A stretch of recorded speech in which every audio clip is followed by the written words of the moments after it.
We had just arrived at our peaceful lake cabin after months of planning my daughter's move-in. It was her gap year, and the cabin was her sanctuary to relax, write, and reset.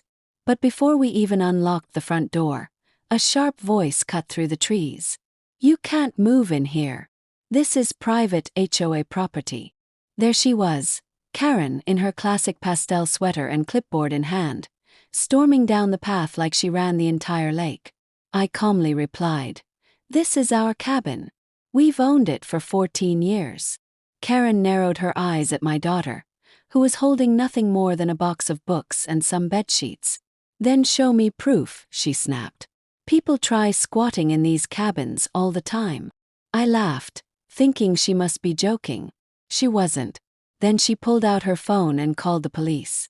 "Yes, I have suspicious people trespassing and unloading stolen items into a vacant cabin." My daughter's hands started shaking.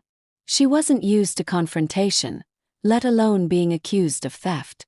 I pulled up the property documents on my phone, but Karen wasn't having it. She blocked our path, standing like a wannabe security guard. 10 minutes later, 2 sheriff cars pulled up. The moment they stepped out, I handed them the digital deed, tax records, and even a photo of me standing in front of the same cabin. From 2009. One of the officers turned to Karen and asked, "Ma'am, do you have any evidence they don't own this?" She blinked, then mumbled something about protecting community property from outsiders. The officer sighed. "This isn't HO land. It's their private property. And you just made a false police report." Karen froze. Her mouth opened, but no words came out. She quickly turned and stormed off, face red, eyes darting.